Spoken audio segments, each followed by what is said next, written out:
Well, Gene is going to know exactly where I'm going with where I start out here. We're going to Okay. watch a couple of music videos. So yeah, she's heard this before. So first, I'm not going to.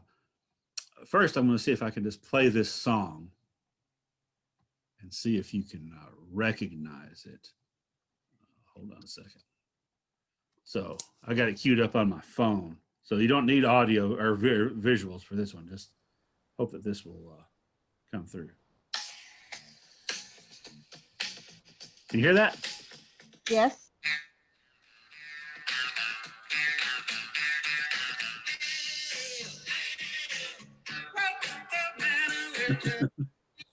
Remember that? Yep. Come and get your love. Yep.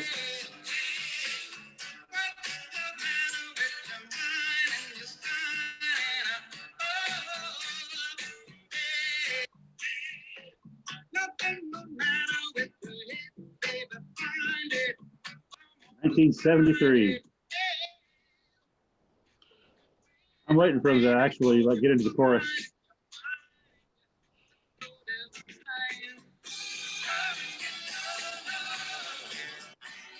Yeah, I think that we are all of an age that we can remember that song. If students recognize it at all, it's because it was in Guardians of the Galaxy. Yeah. In 2014, which is also a fascinating thing because it was a top 10 hit in 1973, maybe 74. And then it was a top 10 hit again in 2014 because it was on the soundtrack. It kind of got reintroduced. How much do you know about the band that not counting Gene, how much do you know about the band that sang that? Nothing.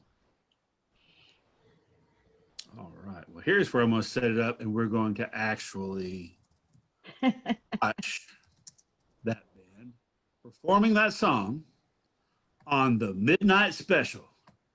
Y'all remember that? I do. On Friday nights. Okay. First of all, I'm going to get this thing queued up. Get past the ad. Okay. All right. So I'm going to share my screen. And hopefully you'll be able to hear, but the important thing is that you'll be able to see the band. All right. Can you see it? Yep. All right. Let's make this a little bit bigger. Here we go. The band is called Redbone, which Redbone, that's a term from New Orleans area, Louisiana, for racially mixed people that are part African-American, part Native American. And this band is not from New Orleans. They're from out west. But they also had a big interest in New Orleans type stuff, voodoo type stuff. And so that's how they wound up with that name. Just take a look at it.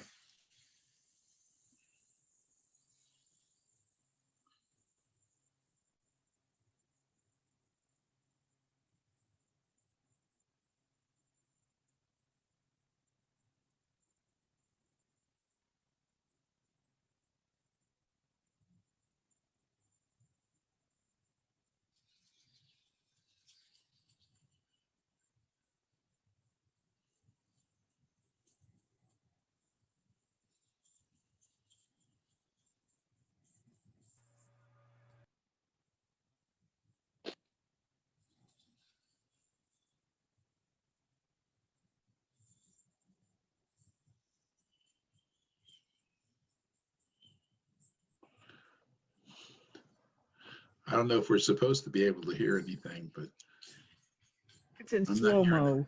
Oh, can you not? It's in slow motion. Oh, no. Well, the important thing is, can you see these guys singing? Hey, look it Yeah. up on YouTube. You can watch it on YouTube. If you look Yeah, up yeah, Redbone, come and get your love. yeah, yeah. So these guys, let me stop sharing momentarily. So that band, as you can see, they weren't just like hippies dressing up like Indians. They're all Native American. I think it's three of them. I think were Yavapai. It was one of the southwestern tribes, and two of them were Shoshone. Um, so most folks don't even understand that connection. So that song was popular. Let me see when that charted. Uh, History, da. Come and Get Your Love, 1974, on the album Wovoka that came out. The album came out in 73, and the song was released in January 74. There's another song that was on that album that was a single that came out earlier than Come and Get Your Love. That most folks aren't familiar with this one. Let's see. I want you to hear the lyrics. That's probably more important than seeing it. So I'll just the Wovoka video that someone put together with footage from West Studi was pretty cool too. Let me see. Okay, here we go. So we're going to be talking about the Wounded Knee occupation tonight. And this is a song that came out around the time that was going on. We just passed the ad by that same band.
It's a catchy tune with powerful lyrics. I'm just assuming that again with those of us that are present here, all of you are aware of the Wounded Knee Massacre in 1890. In fact, we talked about that the first night. We read L. Frank Baum, the Wizard of Oz guy's commentary about it. So this song charted in several countries, but it didn't chart in the US. It got very limited airplay because a lot of radio stations refused to play it because it was too political, particularly as the whole Wounded Knee occupation was going on. So I find that interesting, that their one song, which was really catchy, and was worthy of being a hit, still goes on, even though most people don't know their native connection. But that one just kind of like just missed. And that's part of the story of both Native people, like the members of Redbone, and allies in the early and mid 70s, trying to bring attention to the things that were happening on the reservations in general, as well as at Wounded Knee right then. Okay, so now I'm going to go back to my slideshow. I got lots of pictures tonight. Let's see, last time. Here we go. So,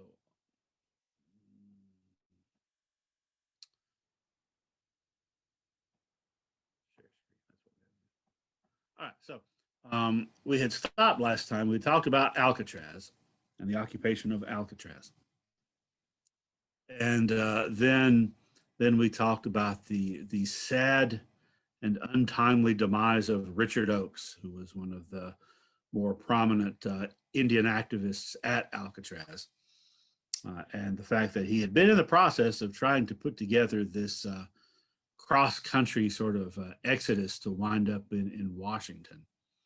And several people after he died sort of came together to try to make that happen. And I remember now that I misspoke because I got kind of lost in the moment. I was comparing that to what happened in Mississippi about 4 or 5 years before that, where a march was started and then other people came in to finish it when the first guy was shot. That was an actual march just in parts of Mississippi. They didn't walk across America. They had a caravan of cars. They had 3 caravans. One started in, I think, LA, one in San Francisco, one in Seattle. And they picked up people along the way, and they stopped at reservations along the way to kind of like get support. Before I move completely off Alcatraz, though, there's one person I forgot to mention that I meant to mention last time. That was, I talked about John Trudell. He was the DJ. There was a middle-aged woman from the Sauk and Fox tribe who also worked with John Trudell in communications. And her name, oh gosh, her first name just flew out of my head. Grace. Her name was Grace Thorpe. And she was the daughter of Jim Thorpe, the famous Native American athlete. All right, well, some other people that are going to start becoming prominent that I wanted to mention.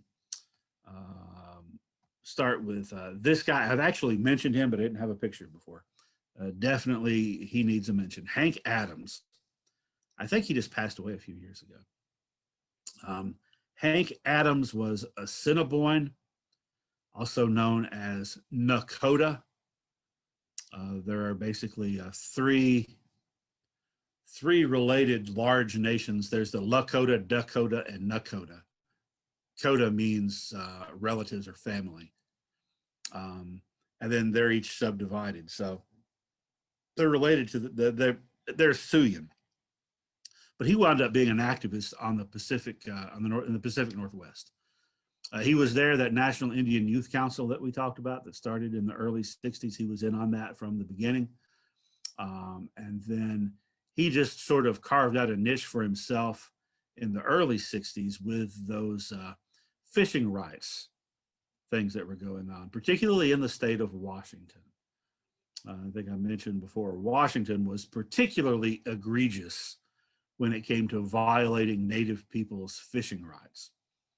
So there he is on the upper left in 1964. That's not him with Marlon Brando. That is a Puyallup leader. The Puyallups were one of the tribes actually involved in that. But I wanted to show Marlon Brando because, well, he's going to pop up in our story in connection with Wounded Knee to let you see that that was not something that just happened overnight. He had been actually, I think that he had met Hank Adams in, maybe it was the march on Washington with where Dr. King gave his famous speech, but he actually came out there to lend his celebrity status to them trying to get attention for what they were doing. He got arrested a couple of times, There he is 10 years later with Hank Adams. There on the lower right. Hank Adams put together a 20 points to present to Washington, and that was going to be the goal of this trek across the country that came to be known as the treaty, or the Trail of Broken Treaties, to deliver these 20 points. And many of them centered around tribal sovereignty. They centered on respecting the treaties that had been made, and they called for a return to making treaties. The first night of our lectures, I talked about how 1871 was the end of the treaty era, because the government no longer considered these Indian tribes as foreign entities, because they pretty well conquered most of them. So they were calling for that. So Hank Adams, very important. Someone who is going to be very prominent in AIM going forward from the early 70s, a Ponca tribal member named Carter Camp.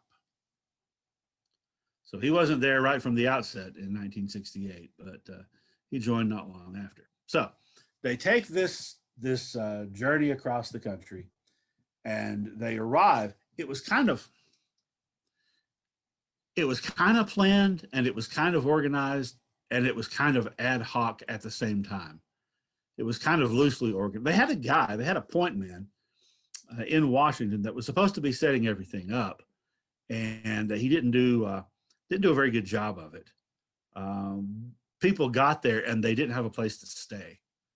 The idea had been that there were going to be efforts to get churches to sponsor them and private homes to take them in, but somehow the word hadn't gotten out, and there was only one church open to probably 1,000 people. And the church wasn't in very good shape. There were rats in the basement where they put them. So that didn't work out well. Another thing that didn't work out well is that they wanted to present these 20 points. They wanted to meet with representatives from the White House and from Congress. But the timing of it was they arrived on November the 3rd, just a few days before the national election of 1972. Okay, so what that means is that Richard Nixon and various people in the Senate and the House of Representatives weren't actually in Washington. You know, they were campaigning, and that was foremost on their mind. Kind of the vote in Washington, D.C., kind of a foregone conclusion anyway. So it all just kind of started unraveling a little bit, so far as once they got there, what are they going to do? So they went to the Bureau of Indian Affairs. I'm getting a little bit ahead of myself. I went to the Bureau of Indian Affairs to request some space be made for them. They were requesting that they be allowed to stay in the auditorium. And there were discussions going on about that. And while the discussions were going on, a bunch of cops showed up and started roughing people up. And so they started fighting back, you know. And what wound up happening was that they just took over the Bureau of Indian Affairs building completely. And occupied that. And there were a couple of times when they were supposed to be having good faith negotiations with representatives from the White House. When around the time they were doing that, they would either get word that the cops were planning to come in, or cops actually came in, tried to get in a couple of times. And so all these folks, these Native folks from several different organizations, AIM was one of the chief organizers, but not, exclusively. But they started barricading the doors. They started arming themselves, expecting. Well, they weren't gonna leave until some of their demands were met. And with all these kind of scuffles with the cops and looming large, the possibility of something much bigger, they made what weapons that they could. They made spears out of broom handles and scissors, and they broke up furniture and used like chair legs and table legs. You can see some of those right there. And this went on for about 6 days. Nixon was being advised a couple of different ways. He was kind of huffy about this because he had done several things from his perspective, his point of view, that were good for Native Americans. He had given back that land in Taos and so forth. And he really, his second term didn't really have much to do with the whole Indian question. Just kind of let go of it, let his subordinates handle it. But eventually, a peaceful resolution was reached that involved, ultimately, they agreed to leave, and the government agreed not to press charges, and even supplied money for gas money for them to get home. Vine Deloria, we talked about him a couple of times. Vine Deloria, I think last time I mentioned, he had been calling for all these groups to come together, right? The more middle of the road groups, the sort of direct action groups like AIM. He was trying to get more support for them, but a lot of the middle of the road people, a lot of the centrists, like the NCAI, the National Congress of American Indians, and the National Council of Tribal Chiefs, just really like went the opposite direction. They sort of painted these guys as hoods and thugs and hoodlums, and sort of, well, in some ways, almost took the other side. When they did leave, they took a bunch of stuff with them, loaded stuff up in their cars. They trashed a lot of the building out of anger. A lot of it was the last couple of days, just the frustration and the anger of what this building represented, what the Bureau of Indian Affairs represented to them, because they blamed, not incorrectly, a lot of their problems on the mismanagement and or corruption of the BIA down through the years, or even when the BIA wasn't being mismanaged or corrupt, but they were doing their job as agents and tools of the government, wasn't necessarily to the advantages of the Native people. There was one person reported on the fact that when they went in afterwards and they were sifting through all the damage, they found a typewriter. This is before a lot of people had electric typewriters. It was a manual typewriter, and someone had taken a pair of pliers and just twisted around each of those. I don't know what you call it when you hit the key, the little striking thing. I guess that's a key. But they had, what are there? How many of those are there? Like, 50 or 100 that taken the time to just, and they described that as cold fury.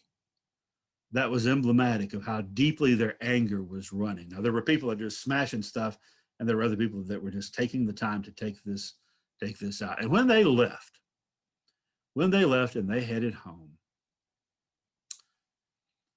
they felt like, they'd had this, well, there's a lot of camaraderie building. There was a lot of a sense of solidarity. And so they carried a lot of that with them to their home reservations. And many of them, like Carter Camp and others, just started traveling to different reservations and trying to get people fired up. One person who was here, you can see Russell Means over in the picture on the right. Kind of, I think he's the third from the right end. So Russell Means was there. Dennis Banks was there. Lots of other folks were there. There was one totally and completely non-famous Cherokee who was there, who had just returned from, I think, his second tour of duty in Vietnam. Wes Studi, the actor. You might not know his name, but you recognize, I'm sure, probably his face, because he's sort of he's been in practically every Western made in the last 30 years. And it's particularly ironic if you've ever seen, any of you ever see Last of the Mohicans, the Daniel Day-Lewis version? Well, the titular Last of the Mohicans was played by Russell Means. And then the bad guy was played by Wes Studi. So there they are facing off in the movie. They had been occupying the BIA together. He was also there when they occupied Wounded Knee. Now, there was earlier, I skipped over a slide. Yeah, so this happened. I sort of got caught up in my narrative talking about that march. But this is an event that happened earlier that year. The occupation was November 72. Earlier that year, on the Pine Ridge Reservation, which is an Oglala Lakota or Sioux reservation, there was an incident that involved an Oglala man named Raymond Yellow Thunder. People had been complaining on the reservation for a long time about how poorly Indians were treated when they left the reservation and they went to the nearby towns. In this case, it was a border town. They're on the border of South Dakota and Nebraska, the town of Gordon. And this guy, Raymond Yellow Thunder, I think he was about 40 years old. He was known to be a heavy drinker. He was also pretty well loved and well regarded. He was a gentle kind of guy. He was a cowboy. He was a working cowboy. Loved kids, took care of people's kids for them, and but was known, like I said, to drink quite a bit. He was in Gordon, Nebraska, drinking because you couldn't get alcohol, still can't, on the reservation. So these little border towns outside the reservation there in South Dakota make a lot of their money off the Indians coming there to buy the alcohol, right? So he was in Gordon, and there was a bunch of rednecks, basically, who had been drinking at the American Legion building and had said something along the lines of they were going to hunt down an Indian. And so they scooped him up off the street and just beat the crap out of him, took away some of his clothing, and then dumped him out on the street. And he had sustained a lot of internal injuries. And he wandered over to the police station, not able to walk too well. And so they just turned him away, just a drunk Indian. And he died. He died of his injuries. And there were all kinds of rumors. The fact that part of his clothing was gone. They had taken him back to bars and made him dance. But there were rumors that he had been sexually abused or castrated. The autopsy didn't indicate anything like that, but ordinarily, something like this probably would have been traumatic for his immediate family. Probably wouldn't have even made the newspapers outside the reservation, though, because it was so common. But this time, his relatives and some of the tribal elders decided that something had to be done, because this wasn't the first such incident. The cops, the cop that turned him away was reprimanded. The people that beat him up were just given kind of like, like slaps on the wrist type of charges. And they wanted more. And so they reached out to someone from their reservation, Russell Means, who is now, basically the co-leader with Dennis Banks of AIM. And they asked AIM to come in, and they did. They came in, hundreds of Indians from all around the country, and demonstrated. This is local, I think the local city government addressing some demonstrators. And they really made their presence known. And the white people in the surrounding towns, for the first time, started to feel a little bit nervous about how they were treating the Indians. And that kind of was a step toward instilling some sense of pride on the reservation. Okay, so that's February.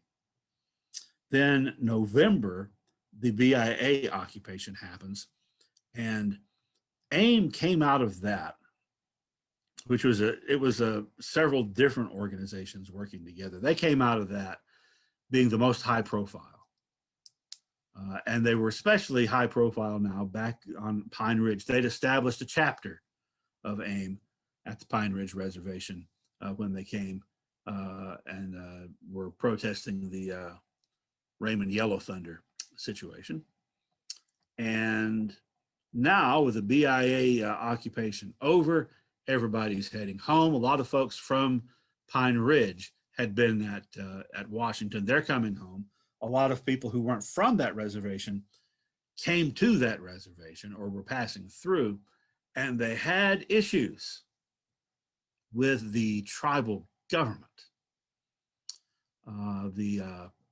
The tribal chair was Richard Wilson, alias Dick Wilson. And he had a reputation for being very corrupt. There was an impeachment process being done against him at this time, which he got out of. And he had, with the approval of the official tribal council, the way the government's set up. So he's not Chief Wilson. He's the tribal chair. The chiefs on this reservation are older men who it's more of a spiritual title, right? So he got the tribal council to approve him raising his own private security force, which it was rumored he was using BIA money to do. And these guys were referred to as goons. I think that Russell Means and others calling them goons came before they actually made up their official name. I think they were playing on that. They call themselves Guardians of the Oglala Nation, the goons. And essentially what they were doing was they were roughing people up on the reservation that were politically opposed to Dick Wilson and his administration, including people who were coming back. They hated AIM because AIM had come in and showed them up the previous year. You know, they hadn't done anything about the stuff that was going on. So there was a real bitter relationship between Dick Wilson and Russell Means, and Means announced he was going to run for office of tribal chair against him. And so they're roughing people up later on. I mean, there was over a 2 or 3 year period, about 60 people who were political opponents of Dick Wilson wound up mysteriously dead there at Pine Ridge. Well, as all this is happening and tensions escalating with Wilson, there's another incident almost a year after the previous thing with Raymond. Wesley Badheart Bull, who was a young Oglala man, was killed outside a bar as a result of a bar fight that kind of moved outside. He actually was very different from Raymond Yellow Thunder. You know, he had a reputation for being kind of prone to fights, and he'd been arrested, I think, 19 times. But then again, just being arrested doesn't necessarily mean anything in a situation like this. That just, you know, might mean that the cops are targeting you. But here again, the guy that killed him was charged with second-degree manslaughter and was released on $5,000 bond. And so he spent one night in jail.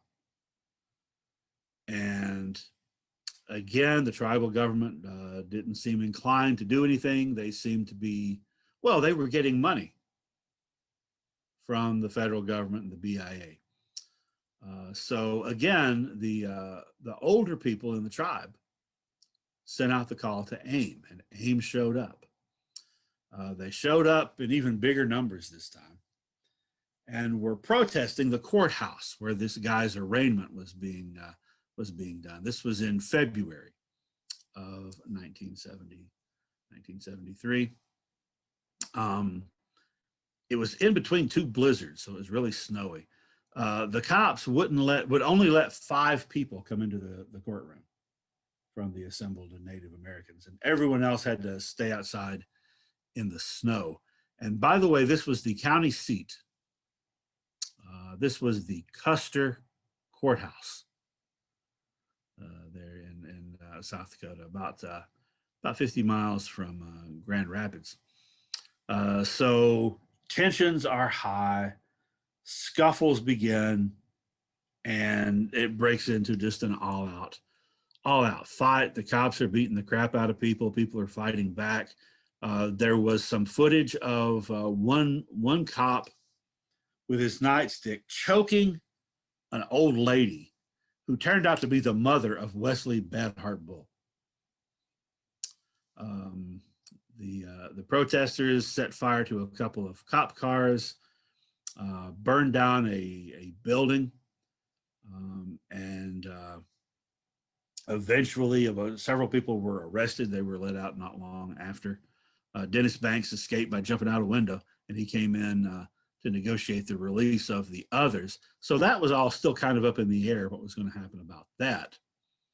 When the AIM members met on the reservation with the elders of the tribe, including the elder women of the tribe, and there was this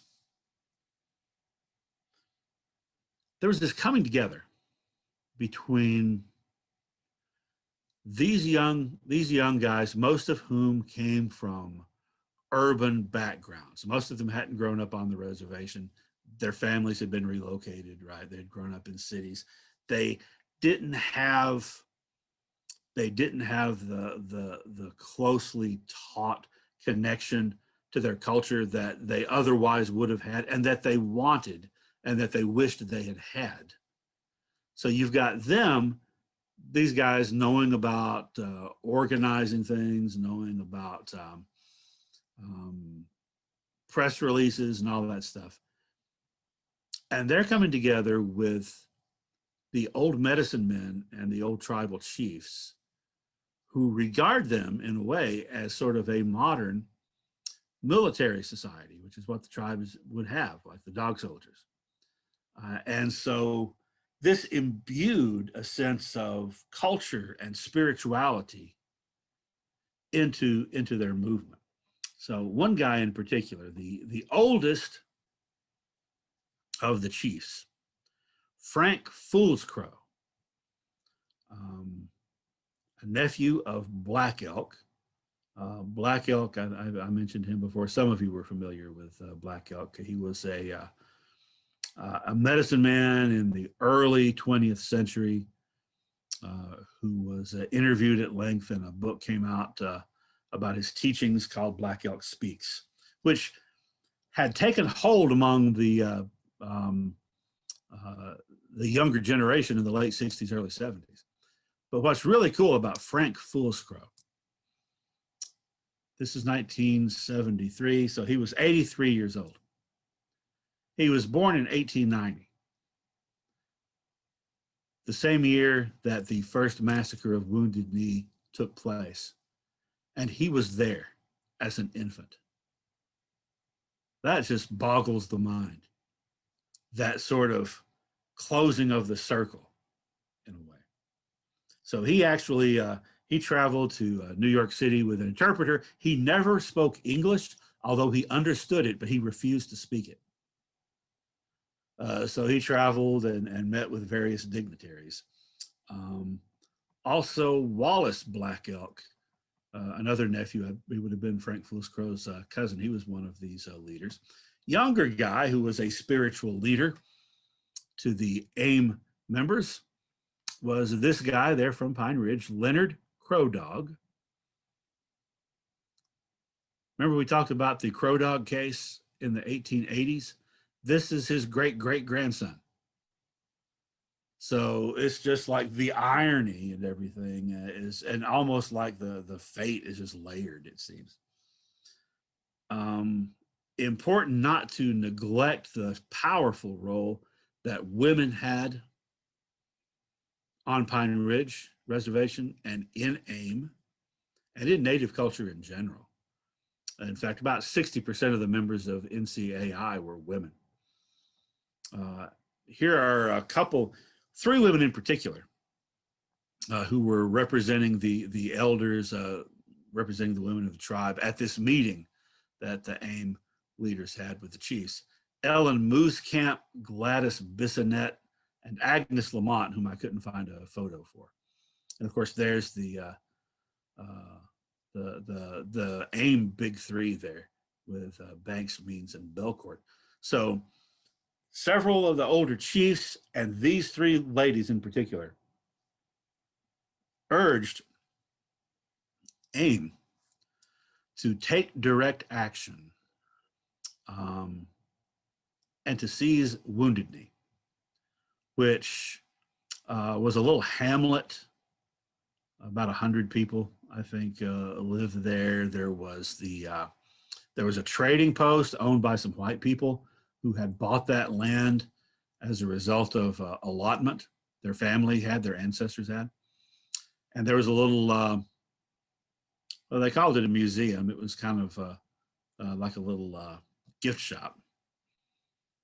And the goons, augmented by a large number of federal marshals, were on the reservation expecting AIM to do something, expecting them to occupy something. They thought they were going to be going into the main town, or the main offices of the BIA or something like that. They weren't expecting them to make this move, so they weren't there to stop them. And they drove in one night on February 27th, 1973, and occupied these few little buildings, and they took 11 people prisoner, including the people that owned the trading post, the Jesuit priest there from the one Catholic church in that community. Many of the people that they had as hostages were older people, and at least according to some accounts, part of the whole process of holding them was to keep some of the angrier young people from doing anything intemperate with them. But they were used as hostages and as collateral. There was only one phone in the whole outfit at the trading post, and so Russell Means was communicating with the outside world and with the U.S. Marshal Service ultimately and the FBI by that phone, saying that these folks were their insurance, that if you come in shooting, you'll be endangering their lives as well. And then they were just wanting some of those same points. They were wanting discussions about treaties and stuff like that. But the whole place was surrounded. And so, instead of cavalry versus Indians, it was feds versus Indians. There was a makeshift medical clinic set up by these two women, Lorelei Decora and Madonna Gilbert Thunderhawk. This is Miss Thunderhawk on the far left there with the rifle standing guard on the medical center. These two ladies, let's see if I can. These two ladies later were co-founders of a group called Warn Women of All Red Nations, which was very active in the 1970s. So that's kind of the setup. I've got several pictures here. I'm just going to cycle through these photos kind of slowly, just let you take a look at them. get an idea of what we're talking about. A lot of these AIM members, quite a few of them, were veterans, were Vietnam veterans, and they knew how to set up a defense. Some of them didn't know so much about defense, but some of them did. Ultimately, the U.S. came in with tanks. There were roadblocks set up. The press was allowed in at first, and Russell Means talked with them every day, and this got more press coverage than everything else we've talked about up to this point.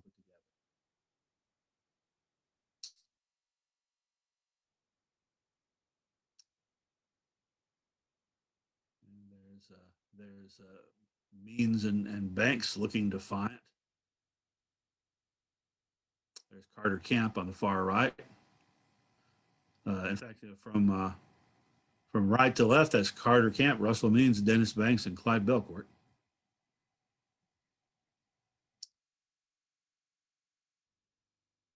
And John Trudell was there as well. Hank Adams was there also.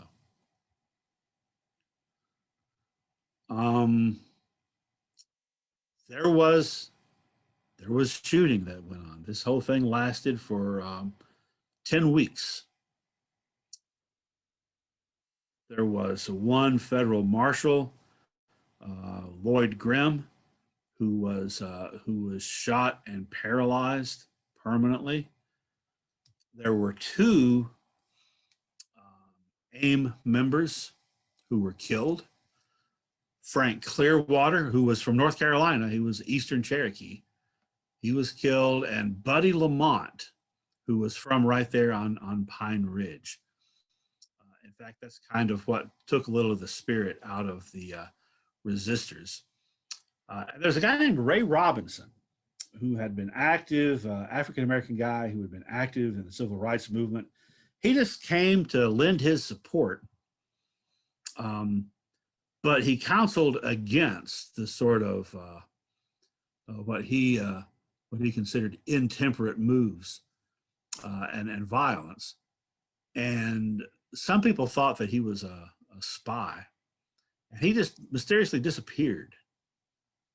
And I think his bones were found a couple of years ago out in the plains not far from there. I've minimized myself. I'm having a hard time figuring out how to. Here we go. There we go. All right.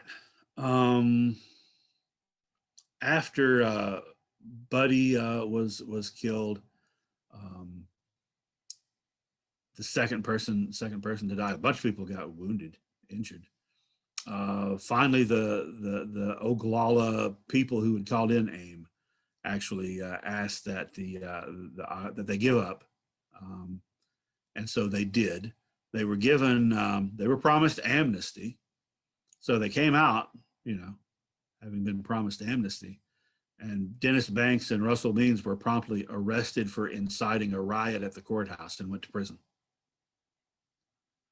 So they were in prison for a while. They got out. Russell Means became a movie star, although still a very prominent activist. Now, we played the songs at the beginning. That was one example of some artistic support for what was going on. Another example is this famous incident I bet you're all aware of. Many of you probably watched it. When Marlon Brando was supposed to accept his Oscar for the Godfather. Instead, he asked an Apache, and I was going to play the video, but the video doesn't seem to be working real well. But you can look this up. She came and gave a brief statement in which he declined to accept the Oscar because of the treatment of American Indians in film, in Hollywood, and also what was going on right then at Wounded Knee. And then later, he had a long written statement that she gave to the press. And this is kind of how Alcatraz played out, is how the BIA occupation, even though it was only a week long, played out. People initially paid attention, then they started getting bored. And particularly when they wouldn't let reporters in anymore. And this, toward the end, it hadn't ended yet. Marlon Brando's action really brought a lot of attention again to what was going on. So Sashing Littlefeather was Apache, and you can, if you watch the video to that, there is a mixed response. You can hear people cheering and about as many people booing. However, by the time that it was over in May, polls indicated, surveys indicated that the majority of Americans were sympathetic to the American Indian movement's goals. And sort of as time went on, this has kind of been enshrined in popular memory as a positive and heroic thing. Lots of people didn't think so. Lots of white people didn't think so at the time. But in my experience anyway, in talking about this, even with older people, it's hard to come across anybody, even no matter how conservative they might be, that say, "Oh yeah, they were a bunch of thugs. Should have just went in and shot them or whatever." No, it's more like this feeling of, they were onto something, they were wronged. And I know I've mentioned this before, but I can't help but compare that to the legacy in popular memory of the Black Panthers. And in a way, this is kind of like treading into some different territory, but in a way, the legacy of the Young Patriots. I mean, I've been seeing where people have been referring to the Young Patriots as a racist organization that Fred Hampton befriended, which is totally off base. Anyway, it's interesting how that plays out. So that's where we'll stop. I'm saving the really tragic events from Pine Ridge that would take place over the next couple of years for next time. So I will stop sharing and we can just chat.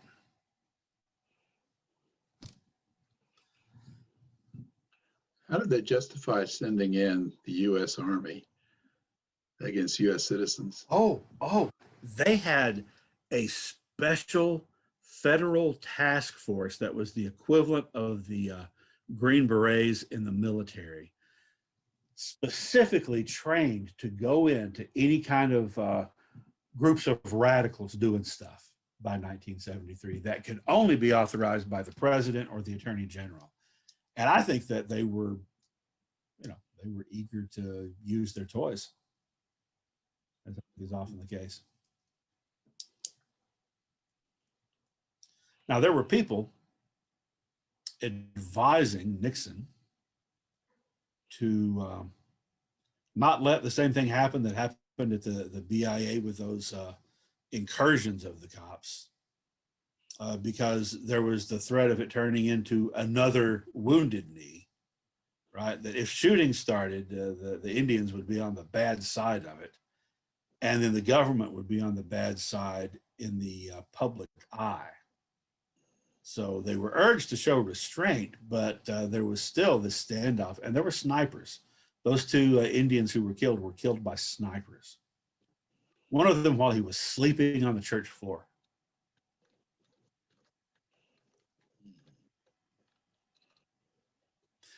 I believe that if the AIM leadership had not been as media savvy as they were in making sure that word got out and that there were cameras there, I think it's likely that they might have just gone in and killed them all. I think the same thing with Standing Rock.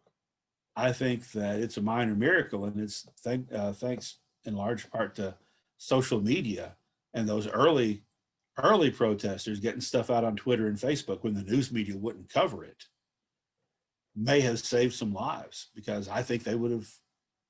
I mean, they've demonstrated, that they are sometimes willing just to go in and start shooting. Hey, Troy, Yeah. what are your thoughts, or I don't know, what are your musings on, like, what happened with AIM has really been like with Ray Robinson and I think Anna Mae Quash Yes. and others, you know, that it's always been AIM has been the primary suspect, even by even by many Indians, Mhm. as having killed these people. That's one question, you know. So kind of what's the deal there? What are your thoughts about all that? And also what happened with Clyde Bellacourt and Russell Means? You know, there's just like this big falling out or Yeah. something. Yeah. I'm not sure exactly what that was about, to be honest. Okay. Well, what about the violence of AIM itself against people like Ray Robinson and other Indians, even like Yeah. Anna Mae Quash? Part of it, and yeah, I mean, some of the stuff that's come out about Anna Mae Aquash recently indicates that people higher up may have known what was going on. Okay, now I don't know anything about that. Can At you least there's kind of, allegations. There's not proof, but there's allegations. But yeah, part of it, okay, there's two things going on. One is that they are framed as thugs, Mhm. the way the Black Panthers were. You know, Mhm. there's that, particularly with, and this is as old as Native American interactions with colonial or U.S. governments. There's division in the community. Yep. You know, there's some who want to take direct action, and others who want to be more conservative and take it slower. And then they wind up at loggerheads, and that latter group will paint the first group as reactionaries. This is the same story as the story of Crazy Horse, who was Oglala. Mhm. Red Cloud, who was the most prominent Oglala leader that had waged a successful war against the U.S. in the 1860s, in the 1870s, was opposed to going off, running off, and joining up with Sitting Bull because it's going to cause more trouble for the for the Sioux people, and that Crazy Horse and others like him, in today's terms, would be called reactionaries. That were instigating things, making things worse, and were hurting the community by bringing Yep. down the wrath of the government. So they killed him. It's the same thing. That's one side of it. Okay. The other side of it is that with these groups that are dealing with the federal government, COINTELPRO, stuff like that, there's, you're not paranoid if they really are out to get you. There were agents provocateurs that were inserted into all these groups. The famous, where was it? The Black Panther case, was that New Haven, Connecticut, I think. Yeah, where several members of the leaders of the local chapter there wound up going to prison because there was one guy that they became suspicious of. One of the other guys, I forget his name, Fred there, Bob. If you notice, he's always late to the meetings. You ever notice he's never around when you need him to be around? Somebody's selling this out. And so they got this guy and tortured him to try to get him to confess. And then he died. They killed him. And then they found out later that the first guy that pointed to him was an FBI informant that had been planted there, So I'm not saying that it was FBI informants that did what happened to, Right. Wash and then the other guy. But I am saying that they were really, really paranoid. Yeah. Yeah. Well, there's another term being kicked around now that actually Fred Hampton termed some time ago about being custard or custardized. Oh no, I haven't heard I that. hadn't either. Yeah, and it's on. Recently, I've been hearing it, and they're asking. A reporter's asking him about his relationship or his thoughts about the weathermen. Mhm. And he's telling them that the weathermen are just custorizing the population in terms they're leading people into what he's determining as violence. And I thought that was an interesting term Yeah. Oh, that's being kicked around now, and it's starting more and more now. It's coming out on some of the actually on some of the YouTube podcasts. But you know, he's saying how Custer, you know, led his people into annihilation there. Yeah. That the weathermen did the same thing, and some of the other oh, organizations during the 60s and Yeah. 70s. okay. Yeah. I was just talking with Gene a day or two ago, and I brought up the term jackanapes, which is an archaic English word meaning basically idiot. But I don't remember. It was Say it again, Troy. Explain it again. it was either Huey Newton or Bobby Seale that wrote this. But Bobby essentially Steele, I they think you said. yeah. But essentially they said that there's two kind of panthers. There's the brother in the hood, who is there as part of this organization because they want to help their community and are a part of the larger vision and see the larger vision. And then there are the jackanapes, or the idiots, who don't really understand the vision. They just go do something, and what they do is often destructive and counterproductive.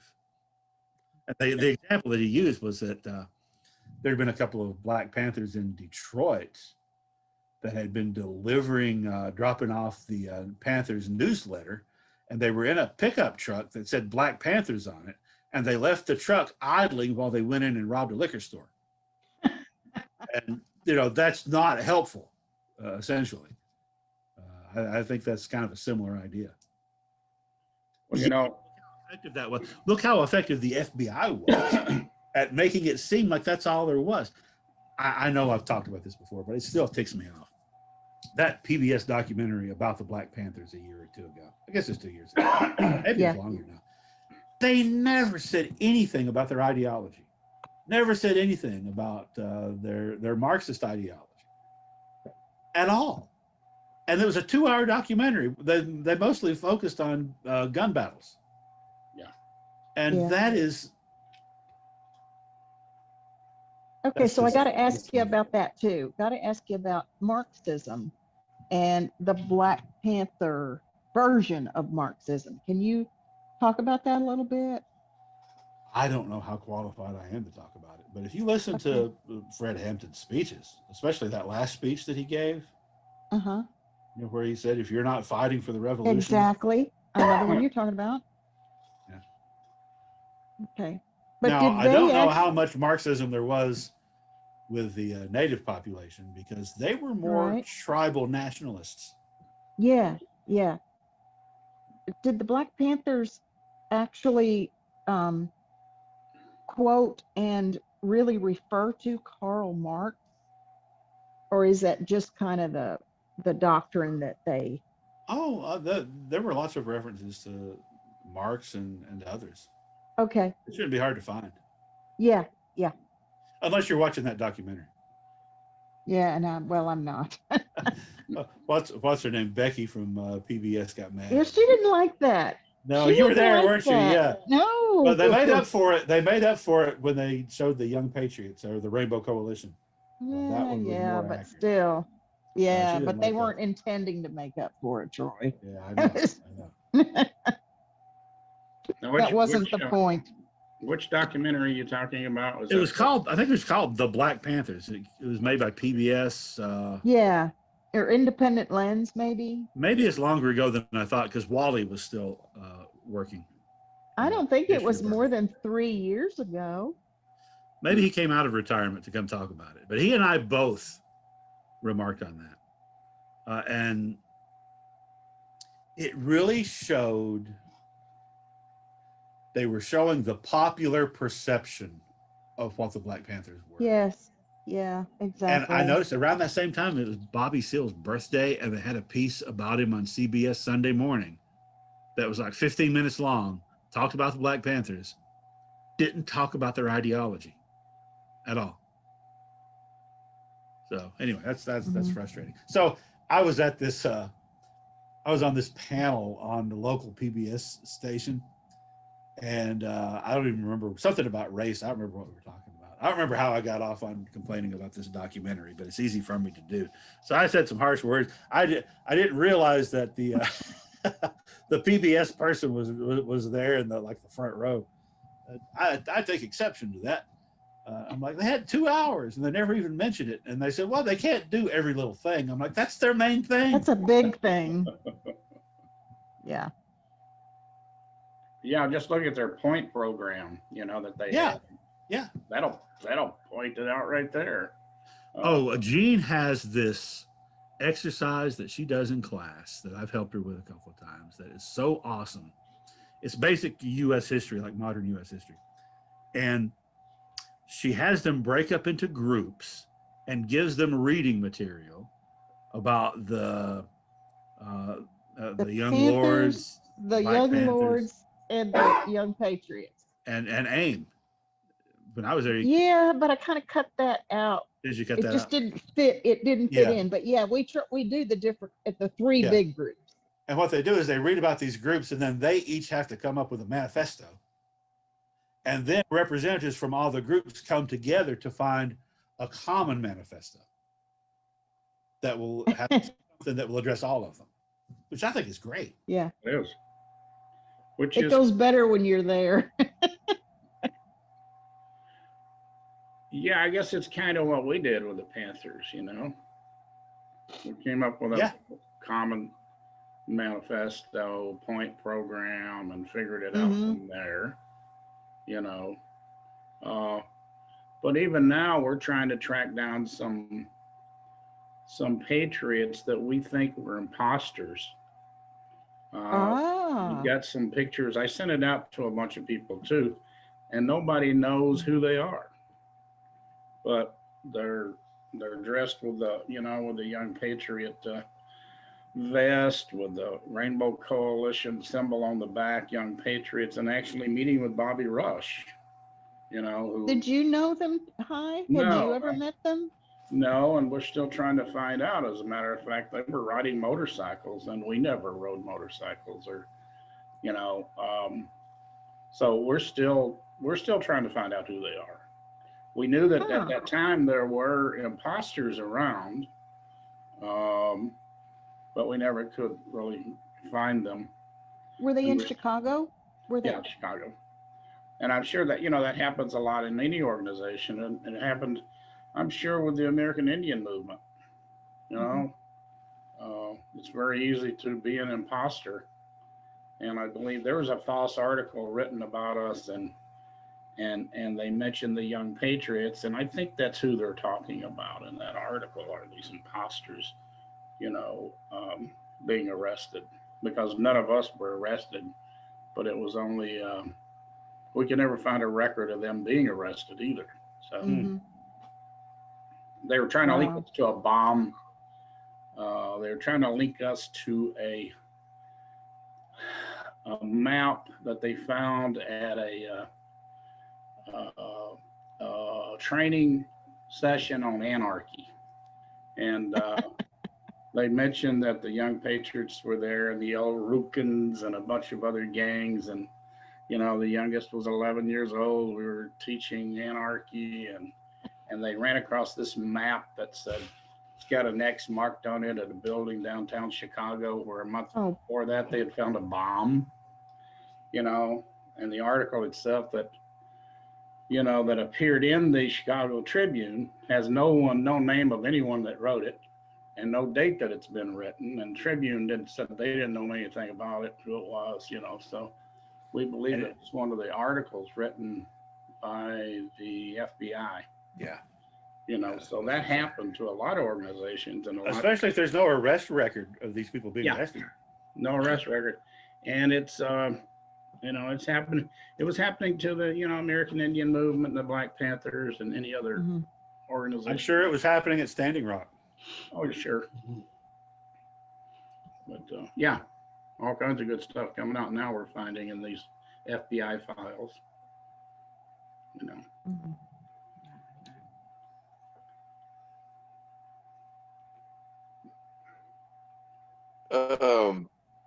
Hi, I'm interested in Gene's point about Black Panthers and Marxism. Having spent a good bit of the last year studying Marx, my impression is that definitely Fred has full of quotes that are straight up Marx. But my feeling is that he was more influenced by Marxist economic analysis of capitalism than he was by communist ideology. I just wondered if you remember Marx ever even being discussed when y'all were working with them. Theory, yeah, but not, theory. Right. When we were talking, but I don't remember it, and I think it was probably a part of their teaching in their educational program. But that I didn't know much about that at the time, because at the time, got to remember where the Young Patriots were coming from. Most of the young patriots were only educated to the streets, and not necessarily to books, because, when I came to Chicago, I was reading on the third grade level, so most of us wouldn't be reading Marx.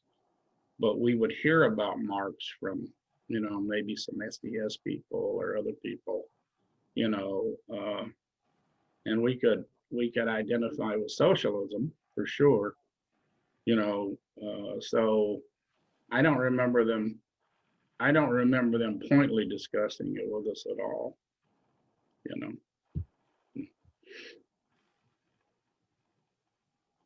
Now, most of our education we got from third world countries, or watching the news and just talking to other people and looking at the movement at that time that was was going on, and learning from the movements, the different organizations and movements that were going on, and studying them and see who we could identify with.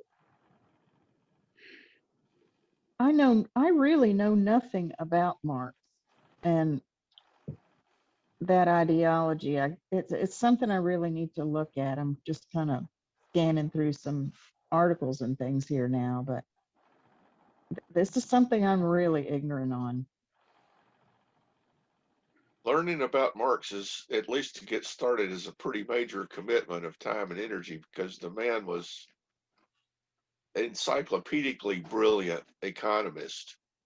But if you really want to get into it, we found it very helpful to refer to a series of lectures by somebody named David Harvey. I've heard of that. Classes 50 years. And you can find him on YouTube, I think. And he's Yeah, I see him. Marx for the 21st century. Well, he's so got he's got a bunch of publications, and in particular, he has a series of lectures about Marx Capital Volume 1. What did you? Okay, I see it. it. Someone else recommended that to me recently. If you can wade your way through those first, say, 3 or 4 lectures, you will have covered the basic definitions of terms and principles that then you use that as tools for massive analysis discussions on down the road. But that would be a good place to start. I mean, reading Capital, I don't know. I even recommend that. I don't think I could. Yeah, I don't think I could do it. I would have to have it explained to me. Yeah, I might try one of those videos. That one looks like it's about 2 hours long. Oh, that each one of them is an hour or 2 hours. There's several of them. Yikes! Can't you just give me the Reader's Digest Wikipedia version? Hey, can you see this book right here? A People's Guide to Capitalism. Oh my goodness. This What is that, ladies, about 5,000 pages? no, Gene, I'm this going to it's send you the study guide for my historical methods class, where they just have bullet points for all the major like philosophers and historians that they need. Uh-huh. well, yeah, I'll send that to you.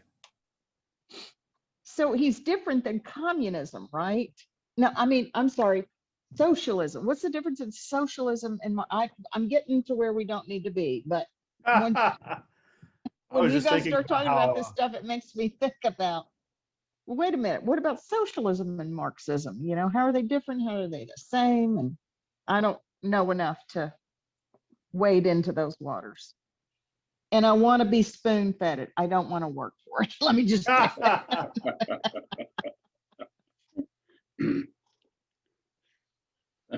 I was just thinking about how these native activists, like I said, were tribal nationalists, but at the same time, native culture is pretty socialist Yes, and still kind of is. yes, yeah, definitely. Good Americans. Yeah. That was the whole, you know, I've run into this several times where, you know, the big thing is to destroy their communal relationships.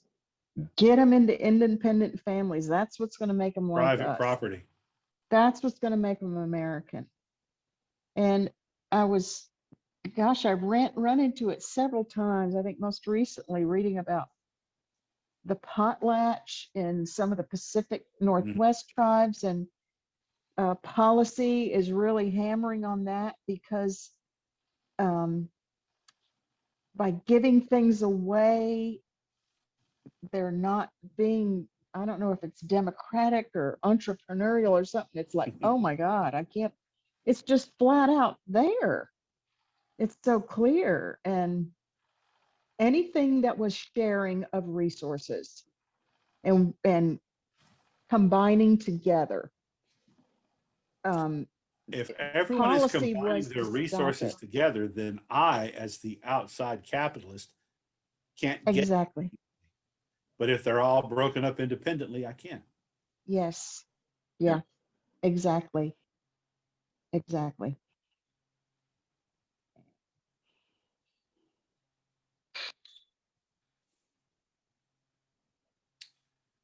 Troy, I had a question. Yes, sir. It's taken us back a few lectures, probably. I got a book here that I read. I don't know, can you see that? Banks of the, Thanks. to Robin. yeah. Thanks to the water. I was telling you, I grew up in Fort Recovery, Ohio. There, that's where that book is written about. Yeah. And what gets me now is living here in the South, I hear a lot about the Cherokees and the Creeks, and then you hear about the Apaches and the Hopis out west and the different tribes. And then periodically every once in a while, I hear about some tribe up in New England that was really early 1600s that the early settlers functioned with. And you know, I've never heard of them before. But they still seem to be in existence or something. Mhm. But in that area of Ohio where I grew up there, where they had the Treaty of Greenville, Yeah. and they had in this book they talk about the Shawnees and the Miamis, and in that area they have the mounds where they buried some burial things, and of course my hometown there has a fort and a monument. But there, I don't see any no reservations, no signs of the Shawnee or Miami around. I mean, were they just totally annihilated? No, the ones that were left got sent to Oklahoma. Oh, okay.